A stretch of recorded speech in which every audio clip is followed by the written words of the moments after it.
The October fog had settled over London like a shroud, transforming the familiar thoroughfares into corridors of amber gloom where gas lamps flickered like distant stars.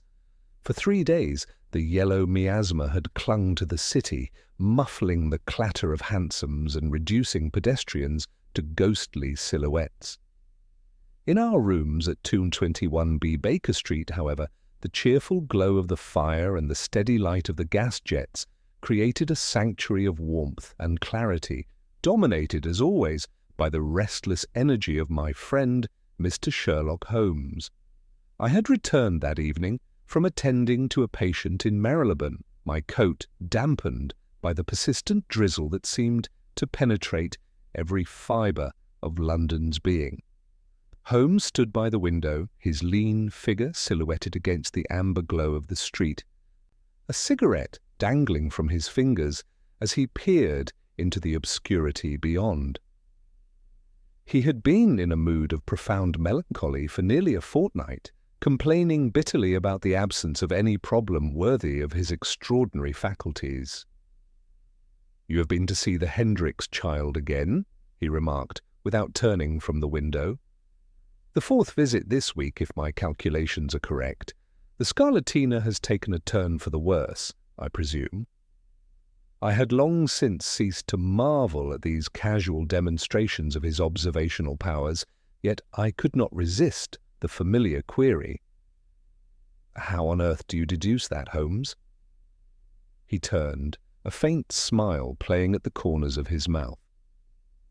"Your left cuff bears a faint smear of red, the particular shade and texture of which argues tincture of perchloride of iron, commonly applied in cases of scarlatina. The increased frequency of your visits, combined with the expression of professional concern you wear, suggests the child's condition has deteriorated. Elementary, my dear Watson." Before I could respond, we heard hurried footsteps upon the stairs, followed by an urgent rapping at our door. Mrs. Hudson appeared, her face flushed with exertion and the evident agitation of our visitor. "Mr. Holmes, there is a gentleman here who insists he must see you immediately. A Mr. Alistair Sterling. He says it concerns a matter of life and death." Holmes's eyes brightened with an intensity I had not witnessed in days. "Show him up at once, Mrs. Hudson." The man who entered our chambers was perhaps 50 years of age, possessed of the dignified bearing of a successful professional.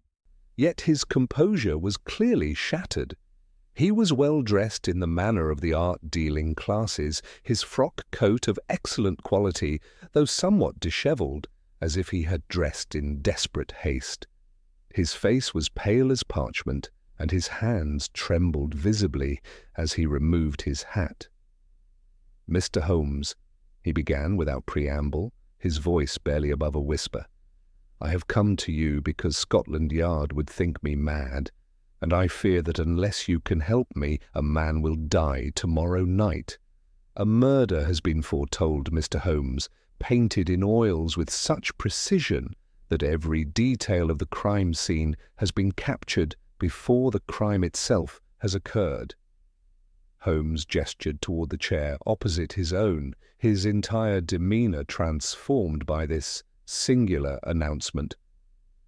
"Pray be seated, Mr. Sterling, and tell us your remarkable tale.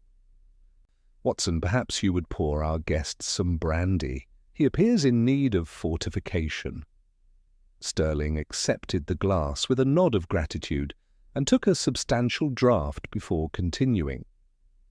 "I am an art dealer by profession, specializing in portraits and historical works.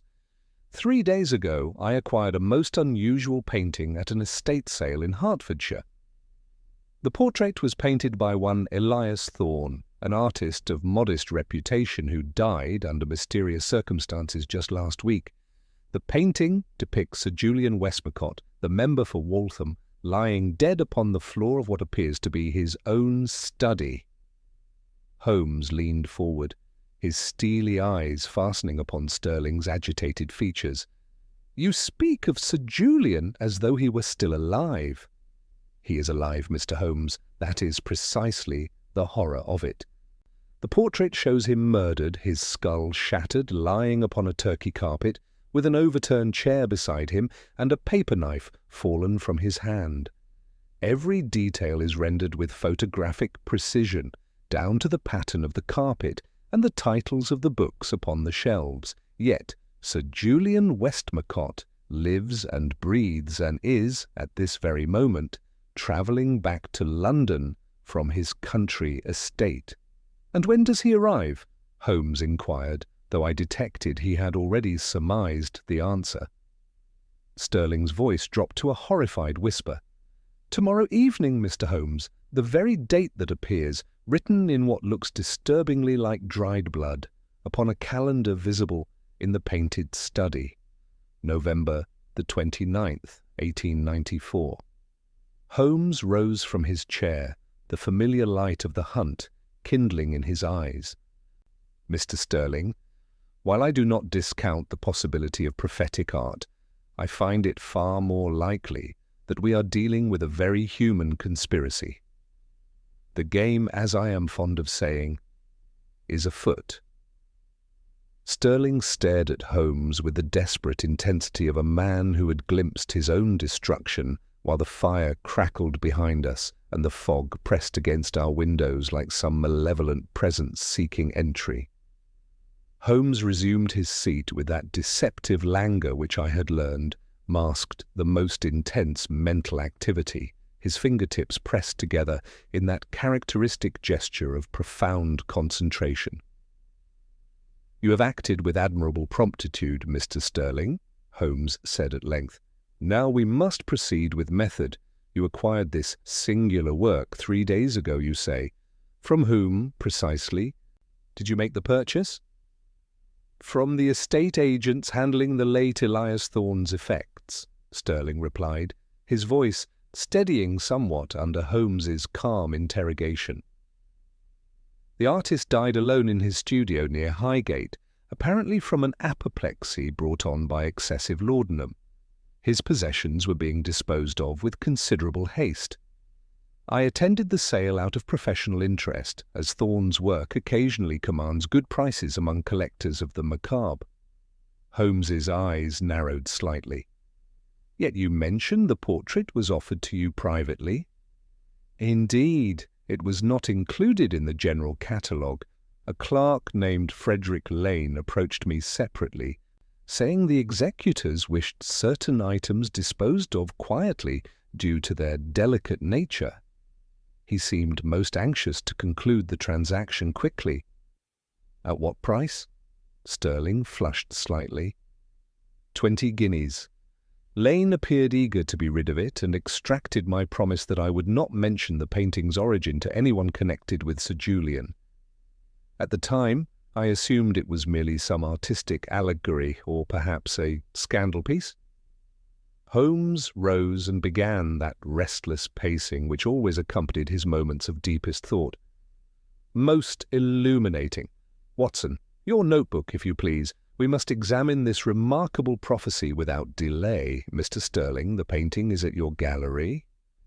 "Yes, in Duke Street. I have it locked in my private office. Mr. Holmes, I have scarcely slept since I realized what it depicted. The resemblance to Sir Julian is unmistakable, and I have visited his house in Eaton Square to appraise portions of his collection. The room in the painting is unquestionably his study. Within 20 minutes we had secured a hansom and were threading our way through the fog-shrouded streets toward Duke Street. The journey was conducted largely in silence, save for the muffled clip-clop of hooves upon wet cobblestones and the occasional cry of a late vendor. Holmes sat with his chin upon his breast, lost in that profound meditation which I knew better than to interrupt. Sterling's gallery occupied the ground floor of an elegant Georgian building, its darkened windows reflecting the amber glow of the street lamps. He admitted us through a side entrance, and we followed him through rooms redolent with the scent of linseed oil and varnish, past shadowy canvases that seemed to watch our progress with silent interest. In his private office at the rear, Sterling unlocked a cabinet and carefully withdrew a canvas, approximately 2 feet by 3 feet in dimension. The moment he turned it toward us, I understood the profound horror that had driven him to seek Holmes's assistance. The painting was executed with photographic precision, depicting a scene of domestic tragedy with chilling clarity. Sir Julian Westmacott, whom I recognized from newspaper illustrations, lay sprawled upon a richly patterned Persian carpet, his head turned at an unnatural angle and a dark pool spreading beneath his skull. His evening dress was dishevelled, one arm flung toward an overturned chair, while in his other hand he loosely grasped what appeared to be an ivory-handled paper knife. The background showed a high-ceilinged library lined with leather-bound volumes, a marble bust of Cicero upon the mantelpiece, and a calendar on the wall, clearly displaying November the 29th. Holmes immediately produced his lens and examined the canvas with minute attention, his aquiline nose nearly touching the surface. He studied every detail with methodical precision, paying particular attention to the signature and to certain elements in the background. After several minutes of this silent scrutiny, he straightened with an expression of grim satisfaction. "Observe the perspective, Watson," he said, pointing to the left side of the canvas. "The scene is viewed from a low angle, partially obscured by what appears to be a heavy curtain.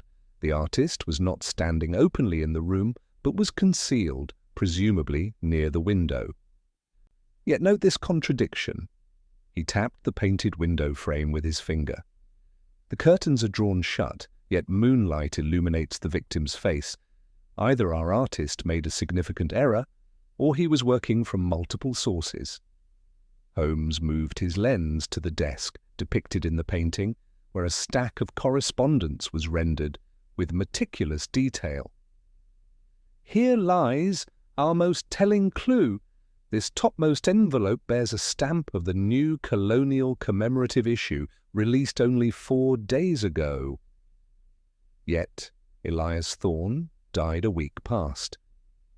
If he completed this work before his death, he could not have observed this particular stamp. "The painting has been altered, gentlemen, and recently—" Sterling gasped, clutching his coat. "Then who made the alteration?" "That," Holmes replied, snapping shut his lens with decisive finality, "transforms this from mere curiosity into active conspiracy. Someone with access to this canvas has been preparing for tomorrow night's events with meticulous care. We must reach Sir Julian immediately. The game, as I am fond of saying, has begun in earnest." The clock of St. George's was striking 10 as we departed Sterling's gallery, the damp October air thick with fog that transformed the familiar streets of Mayfair into a labyrinth of amber shadows. Holmes had maintained a profound silence during our brief journey back to the hansom, his mind clearly racing ahead to the implications of what we had discovered. The painting's recent alteration had transformed our investigation from mere curiosity into urgent necessity, for it suggested not prophecy but careful preparation for a crime yet to be committed. "Driver!" Holmes called sharply as we settled into the cab. "Eaton Square, and make all possible speed. The night grows late, and we have much to accomplish before dawn." As our vehicle clattered through the fog-shrouded streets, Holmes turned to me with that expression of grim determination I had learned to recognize as the harbinger of his most dangerous cases. "Watson, we are dealing with a mind of considerable sophistication. The alteration of Thorne's canvas within days of the artist's death suggests our adversary has access not only to the painting itself, but to the most intimate details of Sir Julian's domestic arrangements. Someone has been preparing this scene with theatrical precision." Sterling, who had remained silent since leaving his gallery, finally spoke in a voice barely above a whisper. "Mr. Holmes, you believe the painting is not merely a threat, but an actual blueprint for murder?" "I believe," Holmes replied, his eyes reflecting the passing gaslight.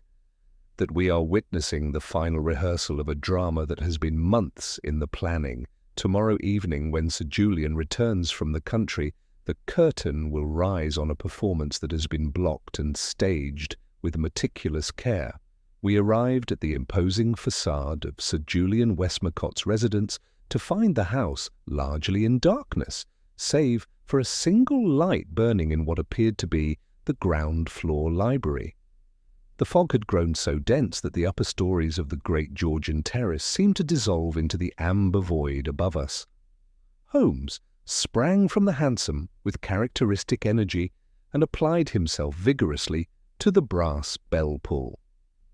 After some considerable delay, during which we heard the shuffle of footsteps and the rattle of bolts being withdrawn, the heavy door swung open to reveal an elderly man in butler's livery, his silver hair dishevelled from sleep, and his eyes blinking owlishly in the gaslight.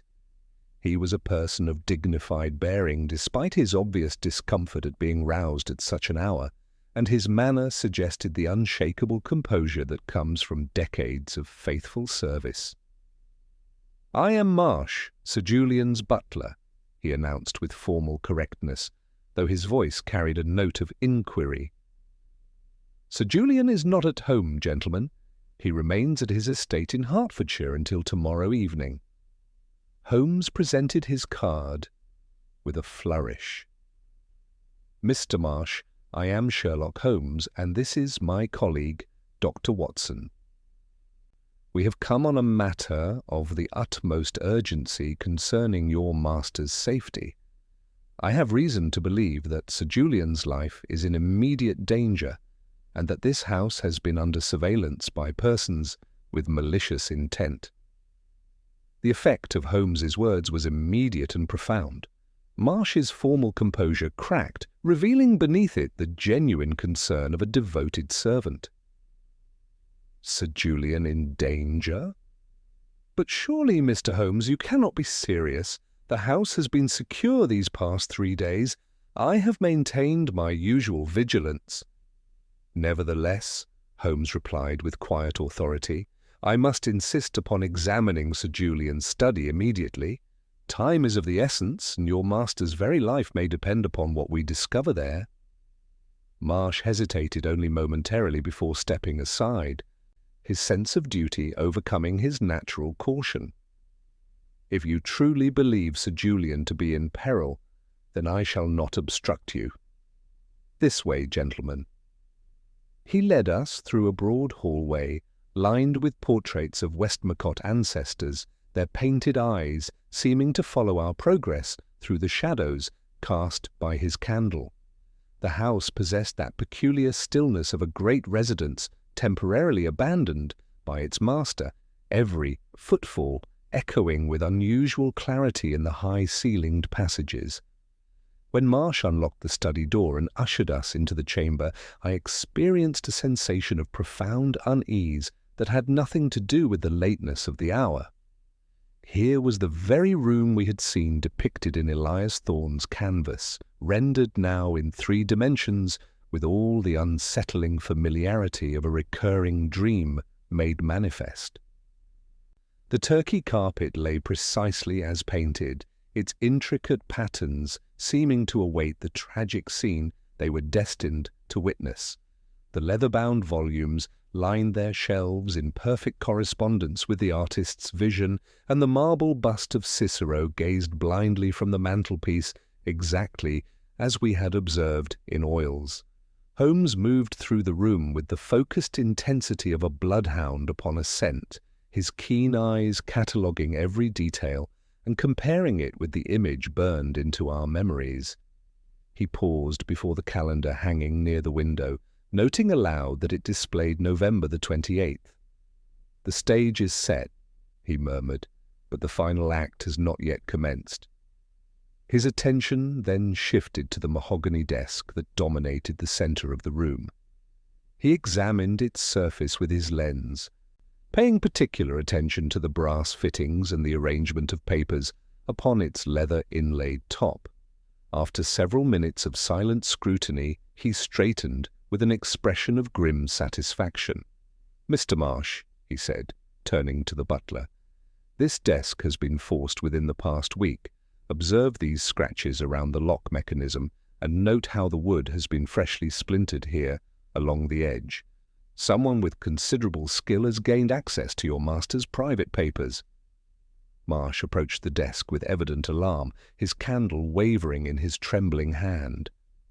"Impossible, Mr. Holmes. I inspect this room daily, and I have noticed no disturbance. The desk has remained locked, just as Sir Julian left it." Holmes produced a small splinter of wood from the damaged lock and held it to the light. The intruder was careful to conceal his work, but not careful enough to deceive close examination. "Watson, observe the dust patterns upon this window ledge. They have been disturbed within the past day or two, suggesting someone has used this window for purposes of observation or entry." I moved to examine the window as Holmes indicated, noting indeed that the accumulated dust showed clear signs of recent disturbance. The latch, I observed, appeared worn and would likely yield to manipulation from outside. Holmes then moved to the fireplace, where he knelt to examine the grate with minute attention. "Here we have our most telling evidence," he announced, rising, with something held delicately between his fingers. "Cigar ash, Mr. Marsh, and of a Turkish blend favoured by men of expensive tastes. Your master, I believe, is a pipe smoker?" "Indeed, sir," Marsh replied with growing alarm. "Sir Julian detests cigars and has never permitted them in the house."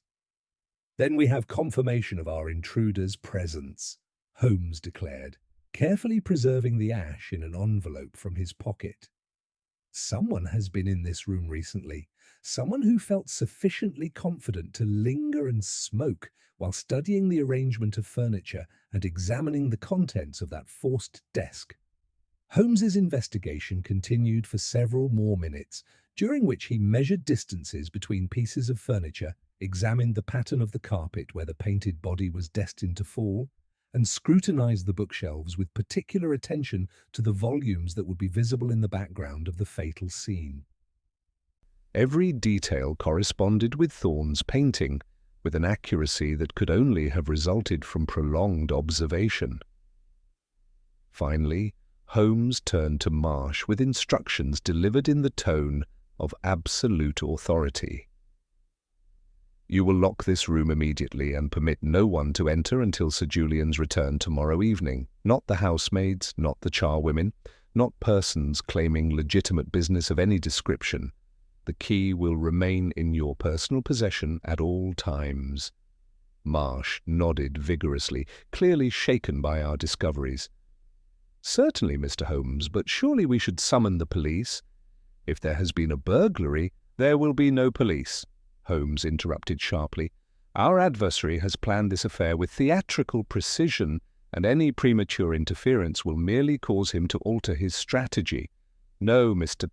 Marsh, we shall allow this drama to proceed according to its author's design, but with certain modifications to the cast that he has not anticipated." As we prepared to depart, Holmes paused in the doorway of the study, his penetrating gaze sweeping once more across the chamber, that tomorrow night would either witness a carefully orchestrated murder or the exposure of an ingenious conspiracy. "Tomorrow evening, when Sir Julian returns to what he believes is the safety of his own home, we shall be waiting in the wings.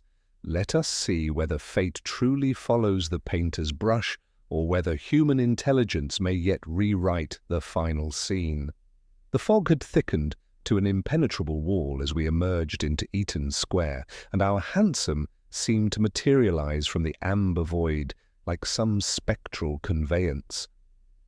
As we settled into our seats for the journey back to Baker Street, Holmes's voice cut through the muffled silence of the London night.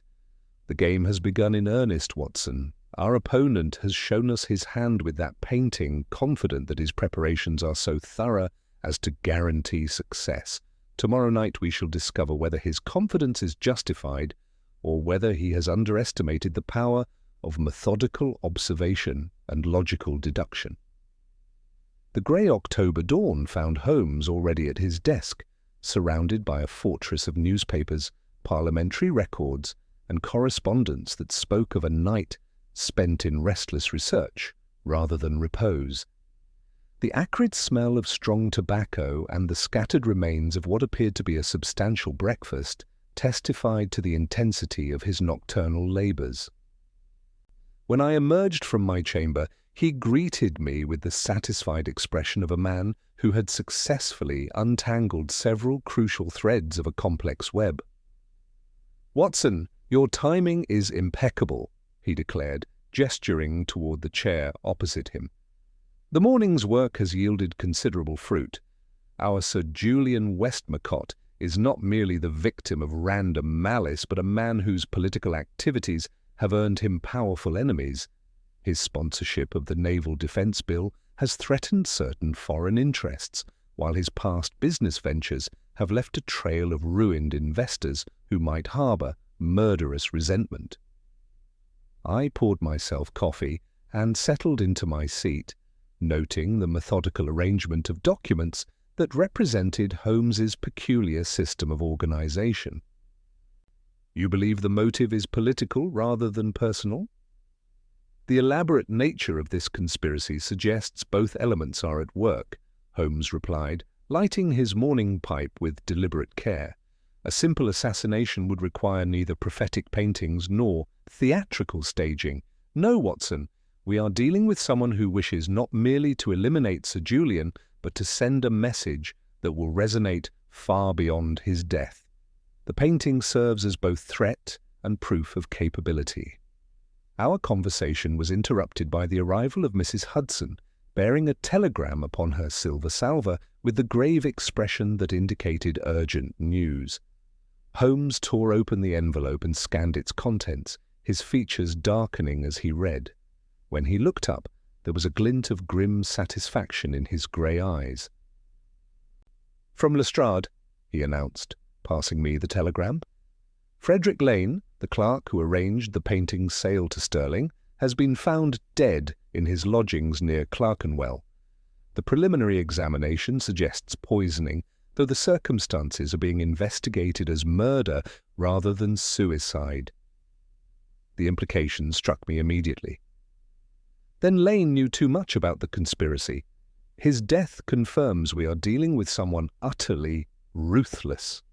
"Precisely," Holmes agreed, rising from his chair with sudden energy. "Lane was a loose thread that our mastermind could not afford to leave dangling. His elimination proves that tonight's events will proceed exactly as planned, unless we intervene. But first, we must visit Elias Thorne's studio. The dead artist holds secrets that may yet serve the living." Within the hour, we had secured a hansom and were threading our way through the morning traffic toward Highgate. The fog had lifted slightly, revealing a London wrapped in grey melancholy, the streets slick with persistent drizzle that seemed to penetrate every corner of the city. Holmes sat in contemplative silence, his mind clearly racing ahead to the investigation that awaited us. Thorne's former studio occupied the top floor of a narrow, semi-detached house on a street that had clearly seen better days. The landlady, Mrs. Gable, proved to be a stout woman of middle years whose initial suspicion melted under the influence of Holmes's charm and a judiciously placed half-sovereign. She led us up creaking stairs to the draughty attic, space that still smelled faintly of turpentine and stale tobacco. "Mr. Thorne was a quiet gentleman," she explained. Her arms, folded across her formidable bosom, kept to himself mostly, worked at all hours. But these past few weeks he had a visitor who made me uneasy, a tall man with dark hair and a scar along his jaw, dressed like a gentleman, but with eyes that seemed to see too much. Always came late at night, always paid in gold coins. Holmes, who had been examining a stack of discarded sketches, looked up sharply. "How many times did this visitor come?" "3 or 4 times, I should say. The last was the very night before poor Mr. Thorne died.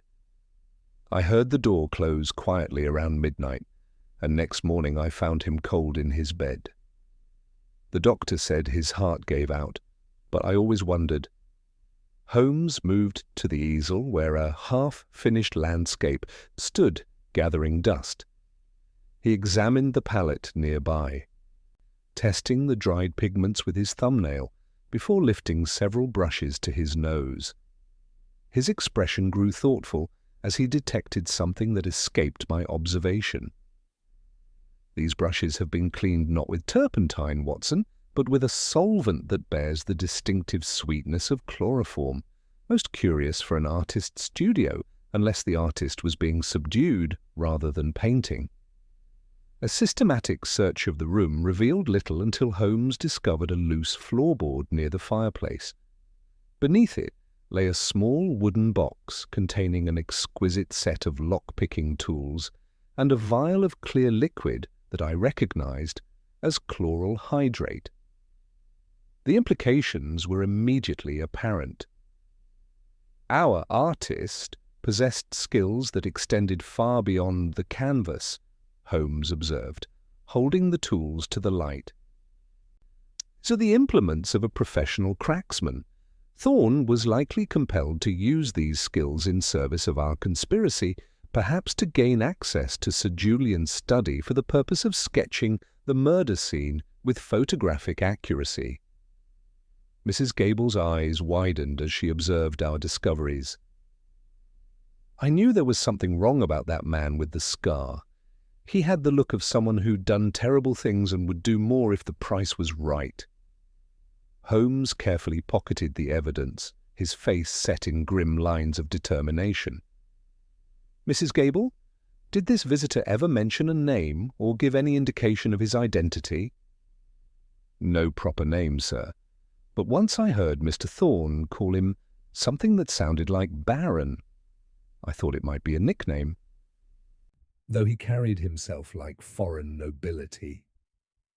The effect of this revelation upon Holmes was immediate and profound. His eyes blazed with sudden recognition, and he gripped my arm with barely contained excitement. "Watson, if we are dealing with the man I suspect, then this conspiracy reaches far beyond simple murder into the realm of international intrigue. We must return to Baker Street immediately. Time grows short, and we have preparations to make before Sir Julian's train arrives this evening." As we descended the narrow stairs and emerged into the grey afternoon, Holmes's mind was clearly racing ahead to the confrontation that awaited us. The portrait that had seemed like prophecy now revealed itself as proof of a conspiracy so elaborate and ruthless that it had already claimed 2 lives. Tonight, in the quiet study of Eaton Square, we would discover whether methodical investigation and logical deduction could triumph over theatrical villainy and carefully orchestrated murder. The fog was beginning to descend again as our hansom carried us back toward the heart of London, wrapping the city in its familiar amber embrace. Yet for the first time since Sterling had brought us his remarkable tale, I sensed that Holmes felt confident of our ultimate success. The game was indeed afoot, and my friend had never been more formidable than when facing an adversary worthy of his extraordinary talents. The afternoon found us once more in the familiar sanctuary of Baker Street, where Holmes immediately threw himself into a systematic examination of his extensive criminal archives. These volumes, the product of years of meticulous documentation, contained detailed records of Europe's most accomplished malefactors, cross-referenced by method, nationality, and area of operation. He worked with the focused intensity of a scholar pursuing some crucial reference, his long fingers tracing through entries with mathematical precision. "Watson," he announced after nearly an hour of concentrated research, "our Mrs. Gable's description of the Baron has yielded fruit of the most significant variety. Here we have Baron Klaus Richter, formerly of the Prussian diplomatic service, until his dismissal following certain irregularities in Vienna. The scar along his jaw matches perfectly, as does his preference for theatrical staging and psychological intimidation. I moved to examine the entry Holmes indicated, noting the physical description that corresponded exactly with the landlady's account. The accompanying photograph showed a man of perhaps 45 years, possessed of intelligent dark eyes and aristocratic features marred by an expression of calculating coldness. Most significantly, the file indicated his specialization in political assassinations disguised as domestic tragedies or accidents. But why would a former Prussian diplomat involve himself in the murder of a British parliamentarian? I asked, though I suspected Holmes had already formulated his theory.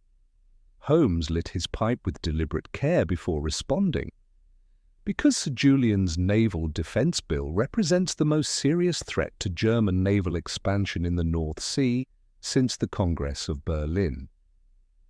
The proposed fortifications at Scapa Flow would effectively neutralize the strategic advantage Germany has been building through its accelerated shipbuilding program. There are factions within the German government who would pay handsomely to see Sir Julian silenced before the bill reaches its final vote. The implication struck me with considerable force. Then we are dealing not merely with a criminal conspiracy, but with an act of international espionage. Precisely, Holmes agreed, beginning that restless pacing which always accompanied his moments of deepest concentration. And Baron Richter's method is as clever as it is ruthless. The painting serves not as evidence, but as misdirection. Consider the sequence as he has arranged it. Sir Julian dies tonight in circumstances that precisely match Thorne's canvas. The painting surfaces through Sterling's gallery. Having been conveniently purchased through legitimate channels, the authorities conclude that Thorne, safely dead and unable to contradict any theory, painted the scene after committing the murder himself, perhaps driven by artistic madness or political fanaticism. Meanwhile, the true assassin vanishes into the fog, his work attributed to a dead man. Our discussion was interrupted by the arrival of Mrs. Hudson, who announced Inspector Lestrade of Scotland Yard. The inspector appeared considerably more haggard than usual, the strain of investigating Lane's death evident in his drawn features and weary manner. "I've completed the examination of Lane's lodgings," Lestrade reported, settling into the chair by the fire. "Death by prussic acid, administered in his evening whisky. But we discovered something that may interest you, Mr. Holmes." He produced a crumpled telegram from his pocket. "Found this hidden behind a loose brick in his fireplace. It's in German, which is why I've brought it to you." Holmes accepted the telegram and read it aloud, translating as he proceeded. "The portrait must reach Sterling by the 26th. Ensure no connection to the source. Final payment awaits completion. Signed with the initial R." He looked up with grim satisfaction. "Richter, we now have documentary evidence linking our Baron to both the painting and Lane's murder." Before Lestrade could respond, we heard rapid footsteps on the stairs, followed by a firm knock. Mrs. Hudson admitted a gentleman of military bearing, whose crisp manner and steady grey eyes suggested a life spent in disciplined service. He introduced himself as Colonel Charles Armitage, private secretary to Sir Julian Westmacott. "Gentlemen," Armitage began without preamble, "I understand from Mr. Sterling that you have taken an interest in certain threats against my employer. Sir Julian's train arrives at 7:30, and I fear the danger is more immediate than he realizes. He has received a series of anonymous letters during the past fortnight, each more sophisticated than the last, speaking of naval arrogance and retribution from the East." Holmes leaned forward with evident interest. "These letters, Colonel, did they all arrive through normal postal channels?" "All save the most recent," Armitage replied. That appeared upon his breakfast tray without explanation. When I questioned the staff, none admitted to placing it there. Yet all are persons of proven loyalty. It suggests our adversary has found some means of access to the house itself. This intelligence confirmed Holmes's developing theory with alarming precision. Colonel Armitage, Inspector Lestrade, we are dealing with Baron Klaus Richter, a German agent whose specialty lies in staging political assassinations as domestic tragedies. Tonight he intends to murder Sir Julian in a manner that will appear to fulfill an artistic prophecy, thereby deflecting suspicion onto a dead scapegoat. Lestrade's expression shifted from skepticism to sharp attention. You're speaking of international conspiracy, Mr. Holmes. If you're correct, this becomes a matter for the highest authorities. Indeed, Holmes agreed. But first we must prevent the crime itself. Lestrade, I shall require your presence and that of 2 reliable constables at Eaton Square tonight. All must be armed and prepared for violence. Colonel Armitage, you will meet Sir Julian at the station and escort him home. But you must not alarm him with the full extent of the danger. Partial knowledge will serve our purposes better than complete revelation. Holmes rose and moved to his chemical apparatus, where he began preparing certain materials whose purpose I could only guess. Watson, you will proceed to Eaton Square ahead of us. Ensure that Marsh maintains his vigilance over the study, and position yourself where you can observe both the front entrance and the corridor leading to the rear of the house. Our Baron relies upon predictability. He has studied Sir Julian's habits and arranged his stage accordingly. Tonight, however, he will discover that the script has been rewritten without his knowledge. As the grey afternoon faded into the amber gloom of a London evening, Holmes disappeared into his bedroom to prepare one of his masterful disguises. The game was indeed afoot, and I sensed that before the night was through we would either prevent a political assassination of the first magnitude or find ourselves investigating a murder that had been painted before it occurred. Either way, the confrontation in Eaton Square promised to test every faculty that Holmes possessed, for we were dealing with an adversary whose theatrical instincts matched his lethal capabilities. The fog was beginning to descend once more as I prepared to depart for Eaton Square, wrapping London in its familiar shroud of mystery. Tonight, in the quiet study where Thorne's prophetic canvas had depicted Sir Julian's death, we would discover whether methodical investigation and logical deduction could triumph over international conspiracy and carefully orchestrated murder. The fog had thickened to an impenetrable wall by the time I reached Eaton Square, transforming the elegant Georgian terrace into a series of ghostly silhouettes, punctuated by the amber glow of gas lamps. The great houses loomed like sleeping giants in the murk, their upper stories lost in the shifting vapours that seemed to press against every window and doorway. I approached Sir Julian's residence on foot, dismissing my hansom at the corner to better observe any suspicious movement in the vicinity. Marsh admitted me with palpable relief, his usually composed demeanour betraying the strain of our vigil. "Doctor, Watson," he whispered, glancing nervously toward the shadows of the upper landing. "I have maintained the study exactly as Mr. Holmes instructed.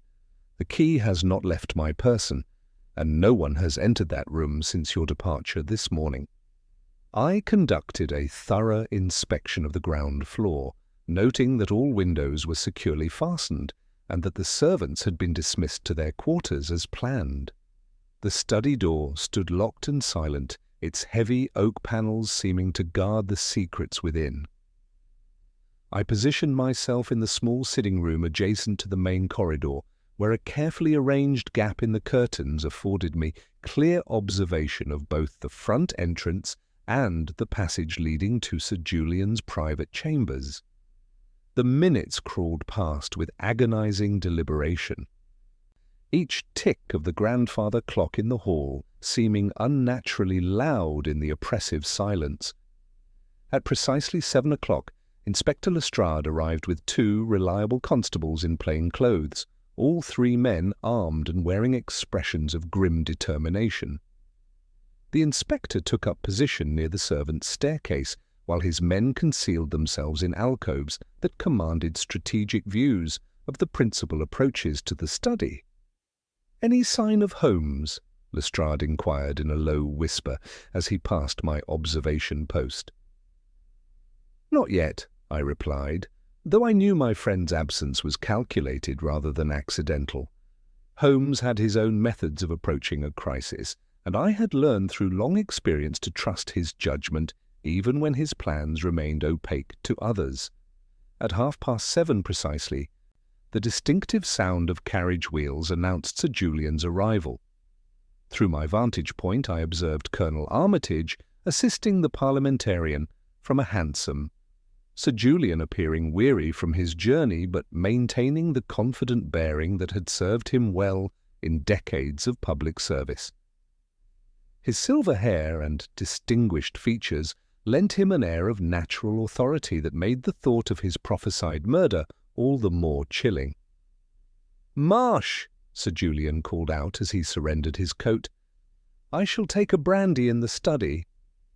The journey has left me somewhat fatigued, and I must review the latest parliamentary correspondence before retiring." At this moment, Holmes materialized from the shadows of the rear corridor with the silent grace that never failed to astonish me. He had shed whatever disguise had facilitated his entry and appeared in his customary attire, though his eyes held that peculiar intensity that marked his most dangerous cases. "Sir Julian," Holmes said quietly, "I am Sherlock Holmes, and I have been retained to prevent your assassination this evening. The man who intends your death has gone to extraordinary lengths to orchestrate the scene of your murder, even commissioning a painting that depicts the precise manner of your demise." Sir Julian stared at Holmes with a mixture of astonishment and growing comprehension as the full situation was explained. His initial incredulity gave way to controlled resolve as he grasped the reality of the threat he faced. "What would you have me do, Mr. Holmes?" he asked, with the steady voice of a man accustomed to facing danger. "You will enter your study as planned," Holmes replied, "but you will not sit at your desk. I have prepared a convincing substitute in your evening clothes, positioned to present the exact silhouette our assassin expects to see. You will take your place in the wing chair near the fireplace, well away from the window through which Baron Richter will make his entrance." We moved into position with military precision. Sir Julian entered the study and settled into the designated chair, while Holmes, Lestrade and I concealed ourselves behind a heavy screen that afforded us perfect observation of the entire room. The chamber was exactly as Thorne had painted it, down to the pattern of the Turkey carpet and the arrangement of books upon the shelves. The only addition was the figure slumped at the desk, its back to the curtained window, creating the perfect illusion of a man absorbed in his evening correspondence. The wait that followed tested every nerve. The mantelpiece clock marked each passing minute with maddening precision, while outside the fog pressed against the windows like some malevolent presence seeking entry. Every creak of the old house, every distant sound from the street, seemed magnified in the tense silence. Then, just as the clock prepared to strike 9, came the faint scratching sound we had been expecting, metal against glass, followed by the almost imperceptible slide of the window sash being raised. A draught of cold, fog-laden air stirred the heavy curtains, and through the gap emerged the figure we had been waiting for. Baron Klaus Richter stepped into the room with the fluid grace of a predator, his aristocratic features clearly visible in the firelight, the distinctive scar along his jaw marking him unmistakably as our quarry. In his gloved hand he carried a heavy revolver fitted with a curious silencing device, and his eyes were fixed with deadly concentration upon the figure at the desk. "The Naval Defence Bill dies with you tonight, Sir Julian," he whispered, his voice carrying the satisfaction of a man who believed his carefully orchestrated plan was reaching its inevitable conclusion. The Baron moved with practiced precision toward the desk, his silenced weapon raised to deliver the shot that would fulfill Thorn's prophetic canvas. Every step corresponded to the theatrical staging he had so carefully orchestrated, from the angle of approach to the calculated positioning that would ensure the victim fell exactly as depicted. His confidence was absolute, the product of meticulous planning that had already claimed 2 lives in its service. Holmes allowed him to advance 3 more paces before emerging from behind the screen with his own revolver trained upon the assassin's heart. "Baron Klaus Richter," he announced in a voice that cut through the silence like tempered steel. "You will find your performance requires revision. The script has been rewritten without your consultation." The effect upon Richter was instantaneous and profound. He spun with cat-like agility, his weapon sweeping toward Holmes, but found himself facing not only my friend, but Inspector Lestrade and 2 armed constables who had materialized from their concealment. The trap had been sprung with military precision, and even his considerable skills could not overcome such odds. "Mr. Sherlock Holmes," Richter said at length, his aristocratic composure intact despite the desperate nature of his situation. "I should have anticipated your involvement. Few men possess the imagination necessary to appreciate such theatrical artistry." "Your artistry, Baron, extended beyond mere painting," Holmes replied, advancing carefully while maintaining his aim. "Observe, Watson." He gestured toward the desk with his free hand. "Note the ivory-handled paper knife that lies so innocently upon the blotter.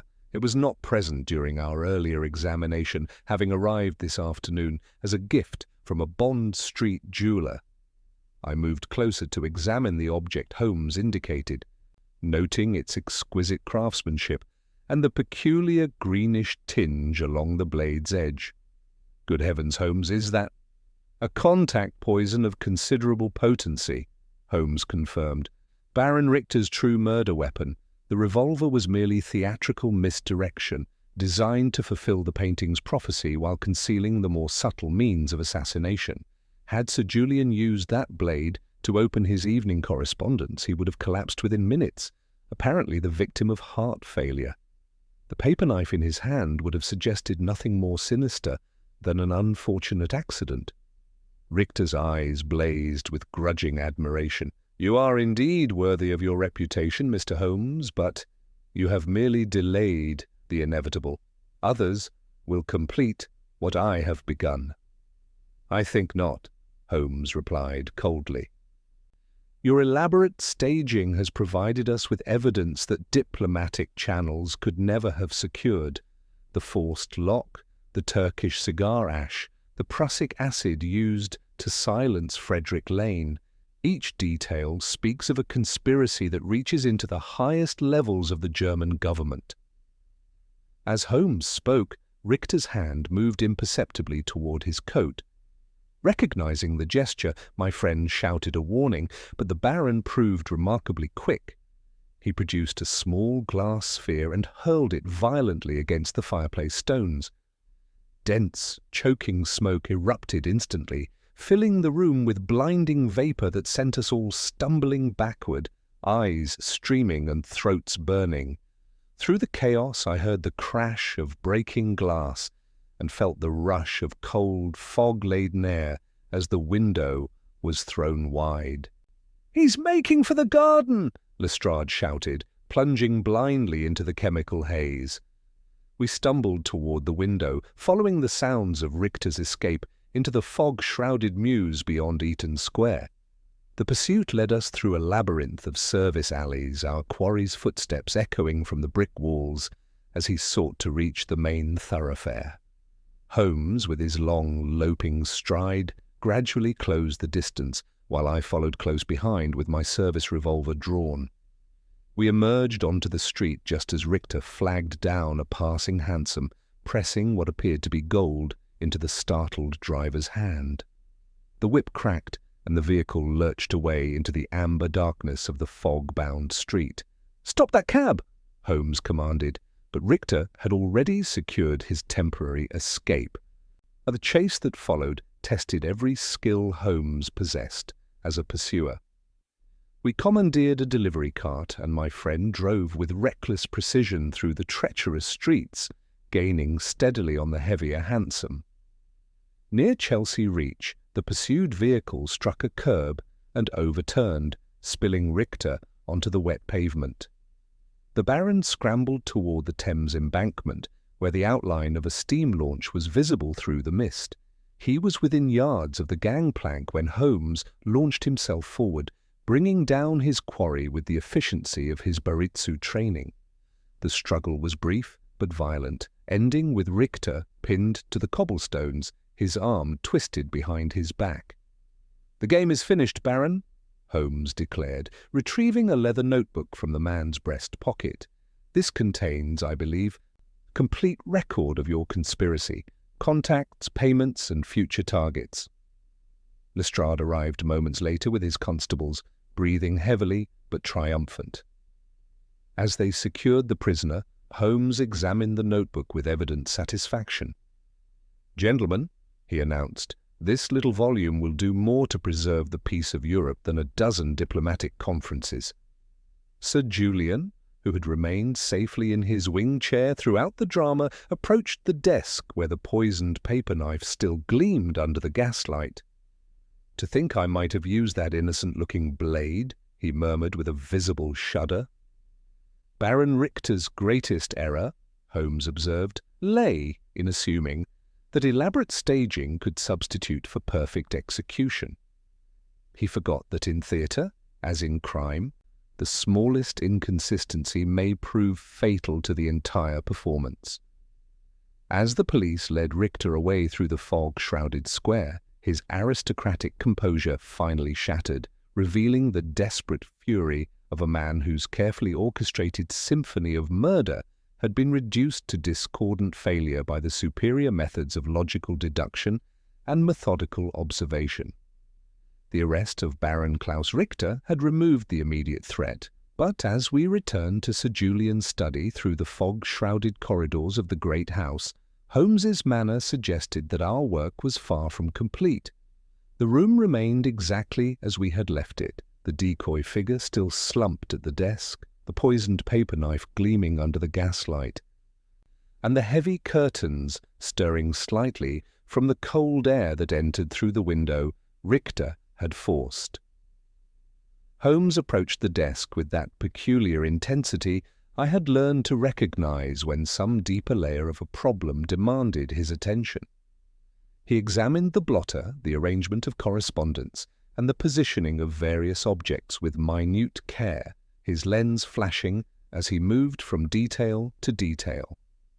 "Observe, Watson," he remarked, indicating a small smear upon the leather writing surface. "This toxin was applied within the last 12 hours. The discoloration here confirms it. Yet, consider the implications. Baron Richter entered through that window tonight for the first time, having spent weeks preparing this elaborate stage. How, then, did he gain access to place this poisoned blade so precisely upon the desk?" Sir Julian, who had remained near the fireplace with Colonel Armitage, stepped forward with growing alarm. "You suggest that someone within my household facilitated this plot?" "Not facilitated, perhaps, but unwittingly enabled," Holmes replied, his gaze shifting to Marsh, who stood in the doorway with evident distress.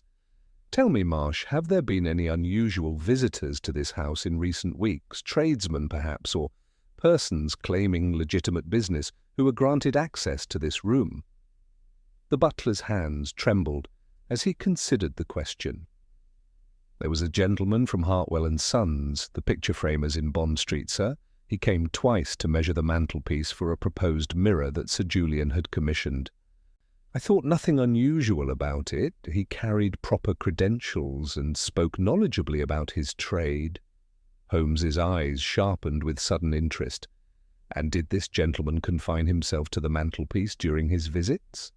Marsh's face grew pale as recollection dawned. On his second visit, sir, I was called away briefly to answer the front door. When I returned, he was standing by the desk, examining Sir Julian's collection of paperweights.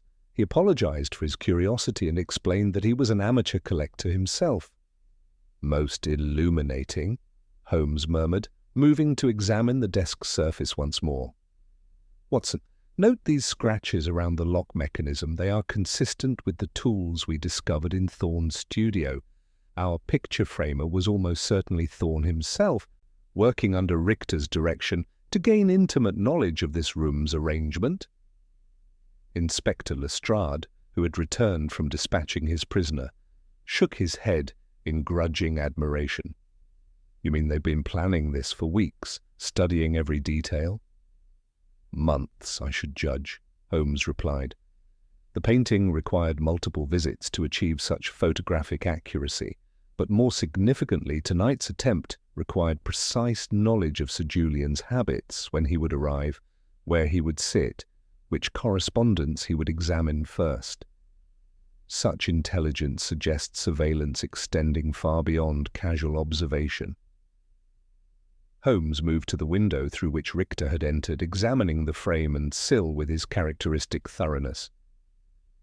Here we find additional evidence of preparation. These scratches on the window catch are not fresh. They were made days ago, possibly weeks. Someone has been testing this entry point, ensuring it would yield silently when needed. Sir Julian regarded his violated study with a mixture of horror and fascination. My God, Holmes, you speak as though my home has been under siege. In essence, it has, Holmes confirmed.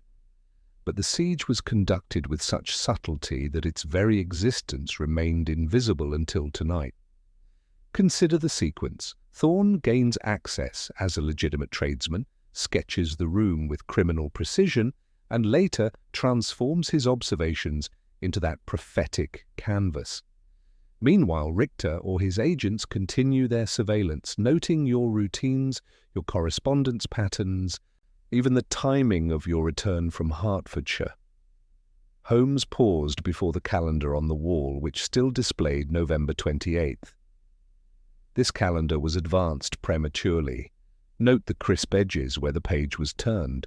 Someone ensured that tomorrow's date would be visible in the painted scene, adding to the supernatural atmosphere Richter wished to create. Colonel Armitage stepped forward, his military bearing evident in his controlled anger.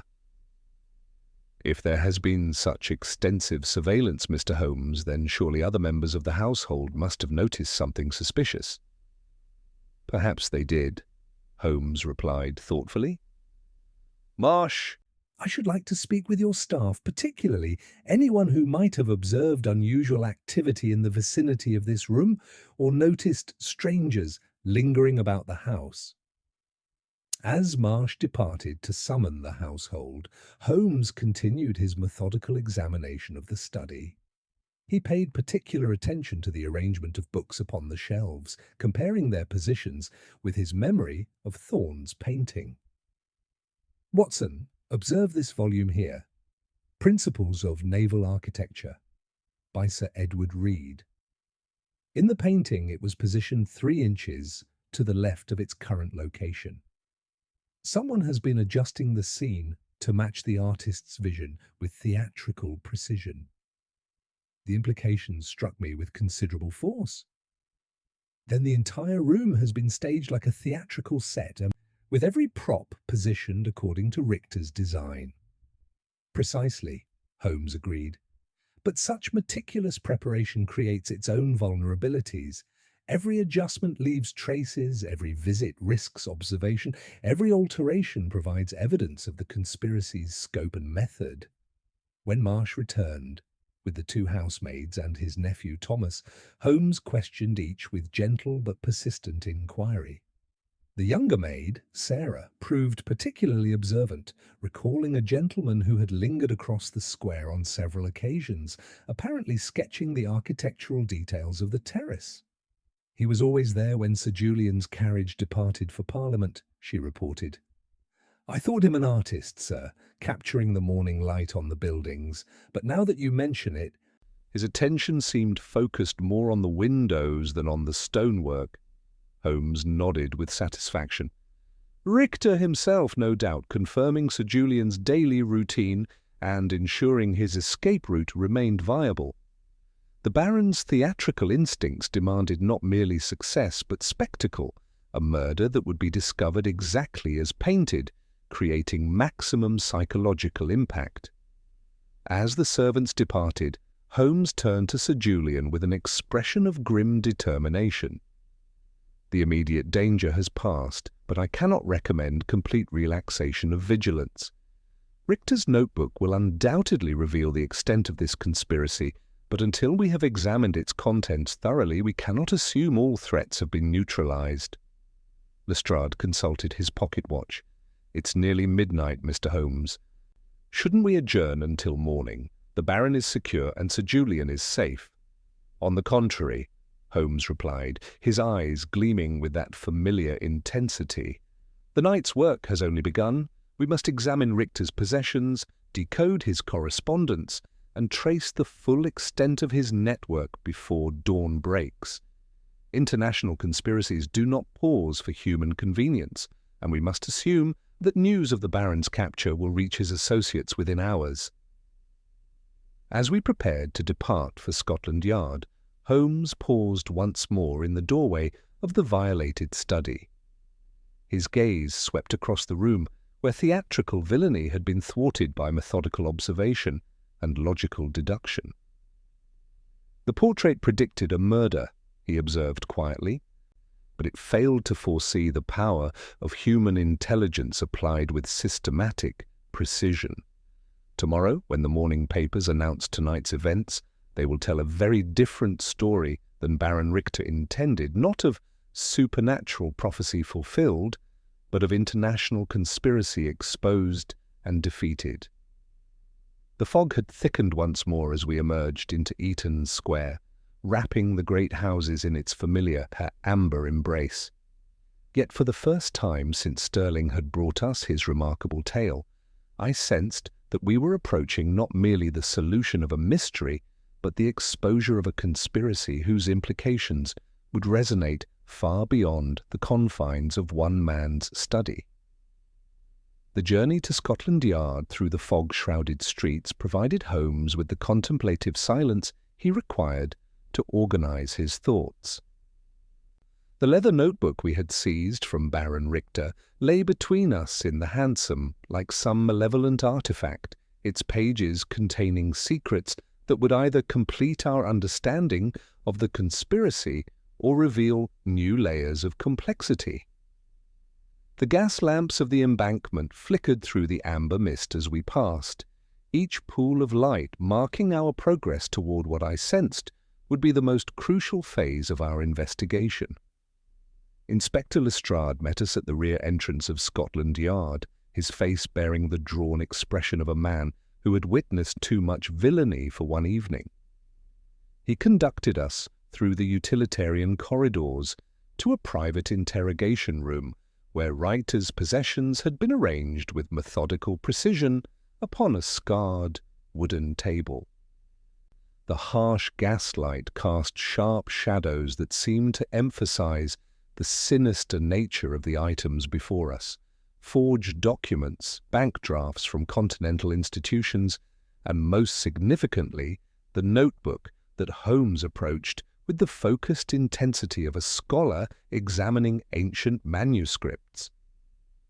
"The cipher is a variant of the Visionaire system," Holmes announced after several minutes of concentrated study, his pen moving across a sheet of foolscap as he worked through the mathematical relationships. "But Baron Richter has modified it with substitutions drawn from Clausewitz's treatise on military strategy. He suffers from the peculiar arrogance of his class, believing that a code based on Prussian military doctrine will prove impenetrable to the English mind. As Holmes worked through the systematic decryption, a disturbing picture began to emerge. The notebook contained far more than mere assassination plans. It was a comprehensive ledger of espionage activities that had been conducted over many months. Names appeared with chilling regularity: members of Parliament, naval architects, shipyard managers, each marked with notations that suggested either recruitment, surveillance, or elimination. Here we have confirmation of our earlier deductions regarding Elias Thorne, Holmes observed, indicating a series of entries marked with the pseudonym the draftsman. But note these deductions for medicinal supplies. The poor wretch was not merely commissioned, but coerced through his addiction to laudanum. Richter used this dependency to ensure absolute compliance, knowing that Thorne's desperation would overcome any moral qualms. Lestrade leaned forward, his professional skepticism giving way to genuine alarm. "You mean this conspiracy extends beyond Sir Julian's attempted murder?" "Far beyond," Holmes replied grimly. "Observe this entry regarding Frederick Lane. Agent L unstable, disposal required." Lane realized the painting represented dangerous evidence and attempted to sell it quickly to Sterling, hoping to profit before vanishing. His panic accelerated their timeline and sealed his fate.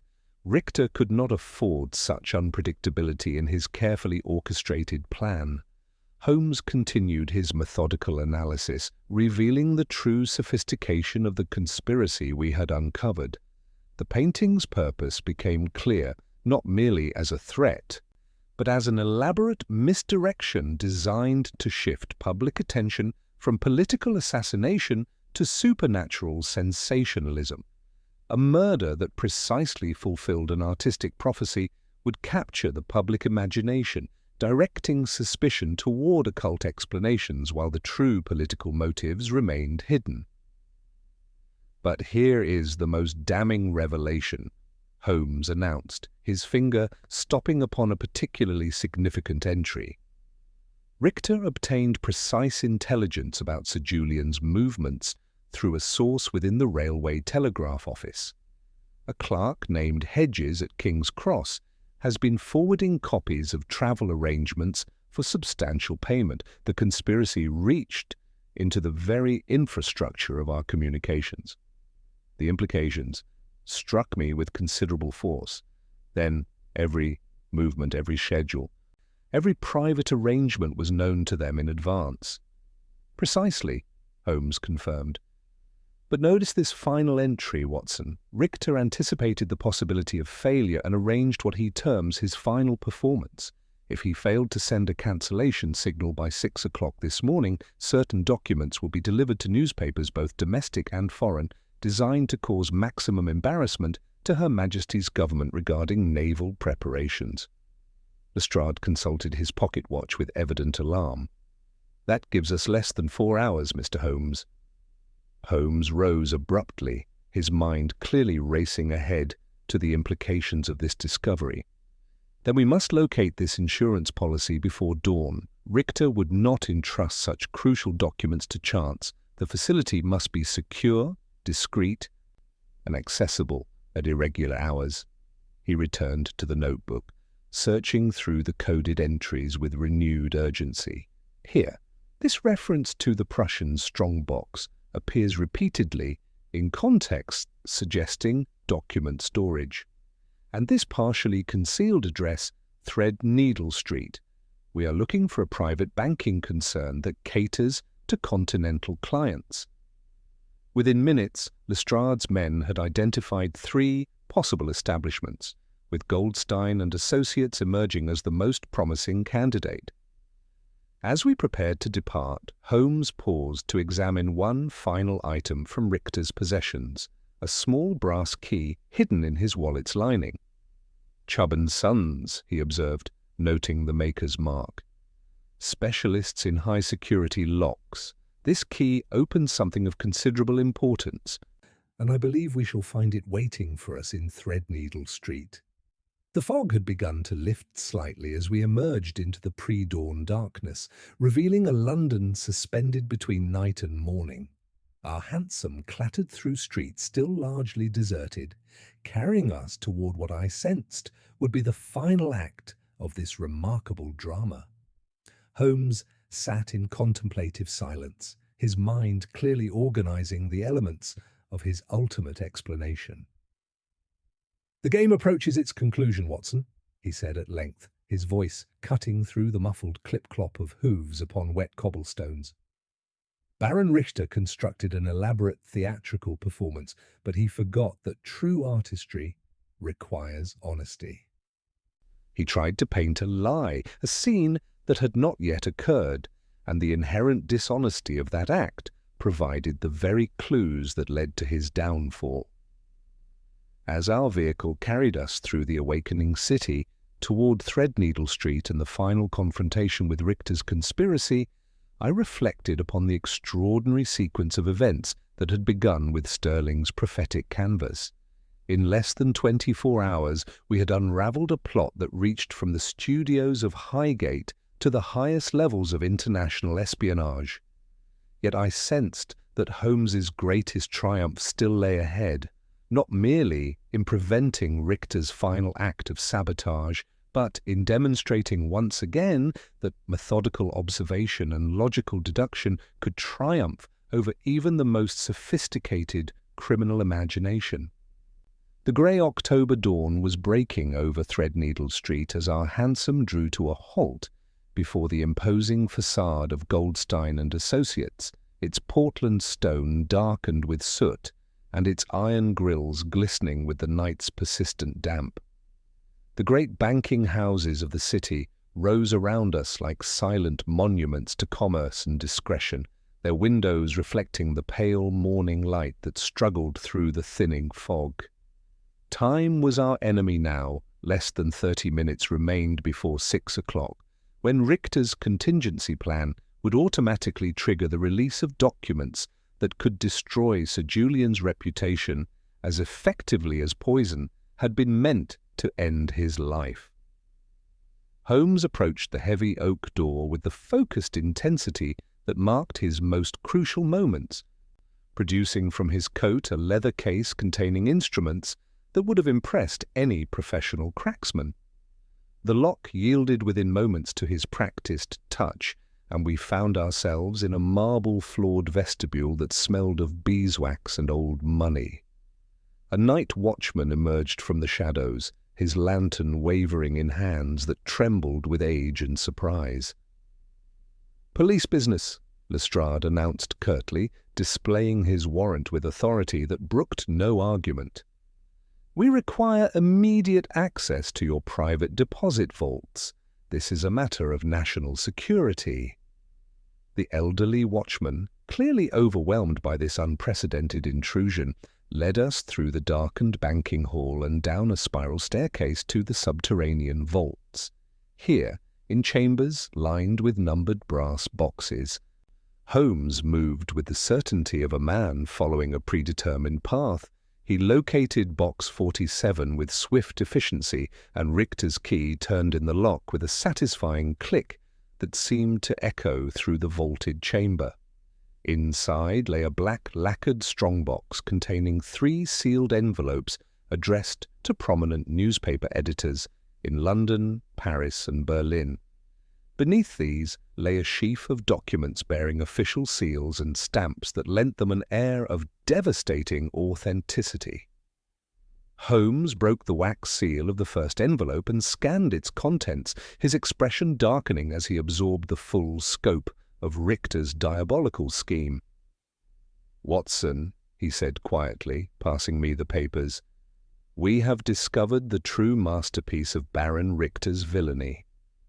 Yet these are not merely threatening letters, but expertly forged documents purporting to show correspondence between Sir Julian and foreign agents. They depict him as a traitor who sold naval secrets to finance gambling debts." I examined the papers with growing horror, noting the flawless imitation of Sir Julian's handwriting and the inclusion of technical details so specific they would have convinced any casual observer of their authenticity. The implications struck me with tremendous force as Holmes continued his explanation.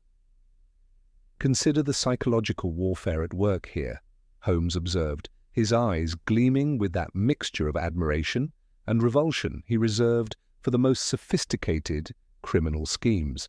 The painting was never merely a threat. It was the cornerstone of an elaborate posthumous character assassination. Had Sir Julian died from the poisoned paper knife tonight, the verdict would have been suicide driven by guilt or madness. Then when these forged documents surfaced tomorrow morning, the world would have understood why he took his own life. Lestrade consulted his pocket watch with evident anxiety. "We have less than 10 minutes, Mr. Holmes." "Precisely sufficient," Holmes replied, gathering the documents with decisive efficiency. Richter intended the painting to serve as evidence of Sir Julian's tortured conscience, a man so consumed by guilt that he commissioned his own death scene. The Naval Defence Bill would have been withdrawn in disgrace, the government might have fallen, and German naval expansion would have proceeded unchecked. It was assassination disguised as artistic prophecy, with treason as the ultimate weapon. We ascended from the vault as the first church bells of London began to toll the hour. The streets outside were stirring with the earliest movements of commerce, milk carts rattling over cobblestones, newspaper vendors hurrying to their posts, and the gradual awakening of a city that would never know how narrowly it had escaped diplomatic catastrophe. As we emerged onto Threadneedle Street, Holmes drew a deep breath of the morning air, his features relaxing from the intense concentration that had sustained him through the night. The fog had lifted completely, revealing London washed clean by the hours of drizzle, as if the city itself had been purged of the conspiracy that had threatened its security. "A remarkable demonstration of the principle I have long maintained," Holmes observed, as we settled into our hansom for the journey back to Baker Street. "The most elaborate deceptions contain within themselves the seeds of their own destruction. Baron Richter attempted to create the perfect crime by staging it in advance, but that very staging provided every clue necessary for its prevention." The morning sun was climbing above the rooftops as our cab carried us through the awakening streets, transforming the amber gloom of night into the golden promise of a new day. Behind us lay the evidence of a conspiracy that had reached from the studios of Highgate to the highest levels of international espionage, while ahead waited the familiar sanctuary of Baker Street and the satisfaction of another case brought to its logical conclusion. "The portrait predicted a murder, Watson," Holmes said quietly, his eyes reflecting the passing gaslight.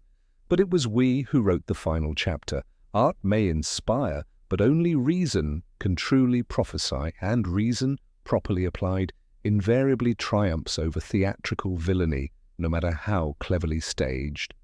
The pale November sun was filtering through the fog-cleared windows of Baker Street when Inspector Lestrade arrived with news that Baron Klaus Richter had been formally charged with attempted murder, conspiracy, and the death of Frederick Lane.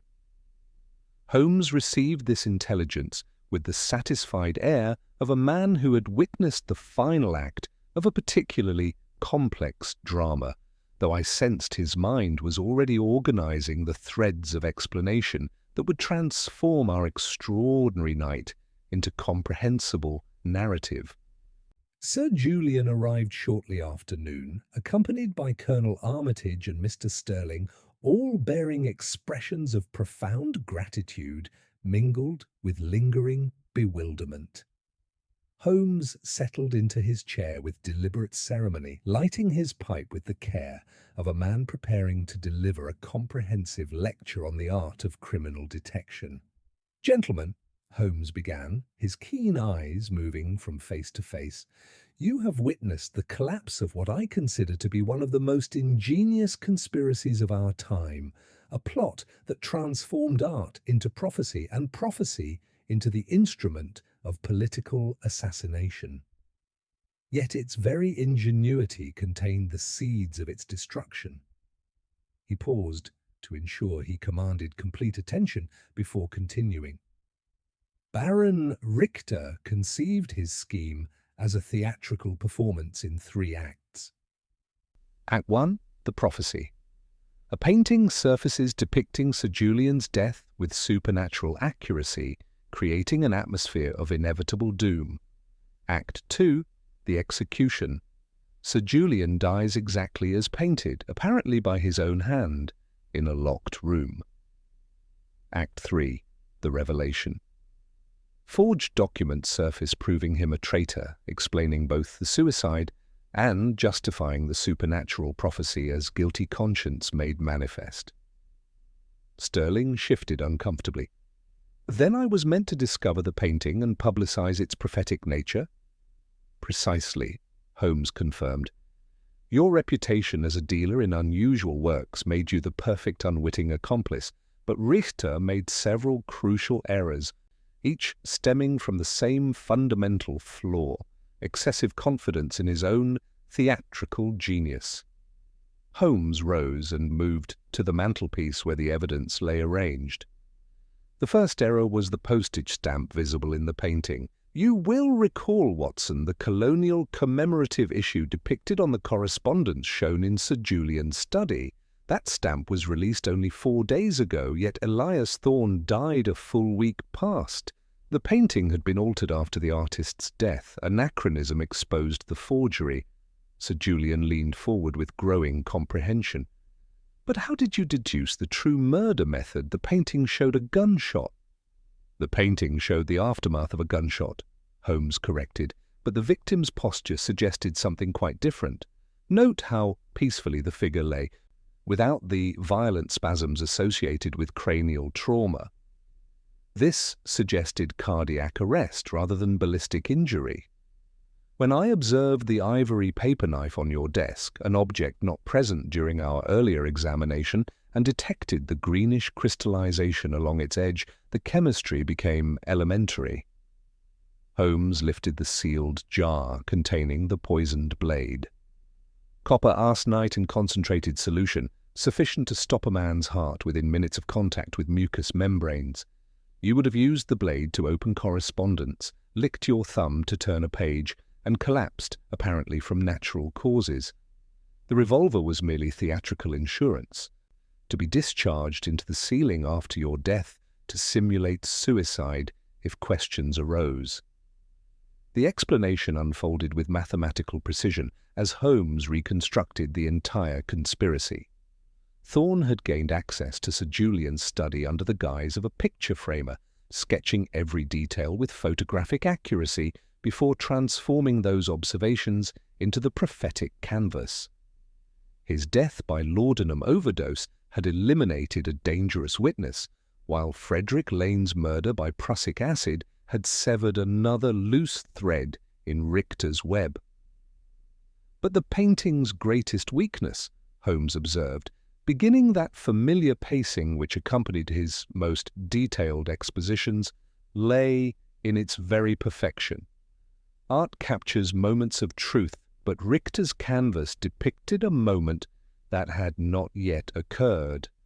The fundamental dishonesty created inconsistencies that methodical observation could detect and logical analysis could exploit.